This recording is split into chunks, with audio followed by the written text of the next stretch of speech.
बारामतीमध्ये माझ्या एवढं काम करणारा आमदार यापुढेही तुम्हाला मिळणार नाही. अजित पवारांचा काकांना चिमटा. 1952 पासून आमदार असलेल्यांच्या कामाशी तुलना करा, असंही आव्हान.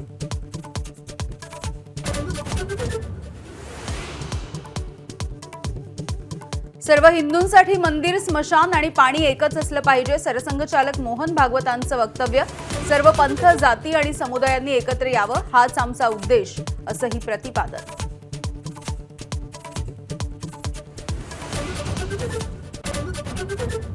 भाजप कोणताही मुद्दा हिंदुत्वाशी जोडून देशातलं वातावरण गढूळ करतंय. संजय राऊतांची टीका. मुंबईतल्या वक्फच्या अनेक जमिनी उद्योगपतींच्या घशात घालायच्या आहेत, असाही आरोप.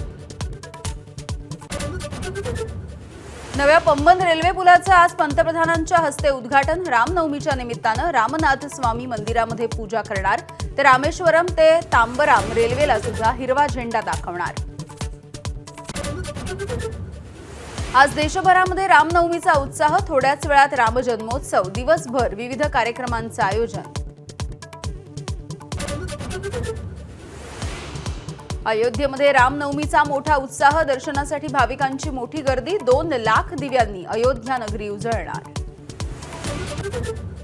जसप्रीत बुमराह झाला तंदुरुस्त. बंगळुरूच्या केंद्रातून दाखल झाला मुंबई इंडियन्सच्या टीममध्ये. उद्या रॉयल चॅलेंजर्सच्या विरुद्ध खेळण्याची शक्यता. एबीपी माझा, उघडा डोळे बघा नीट.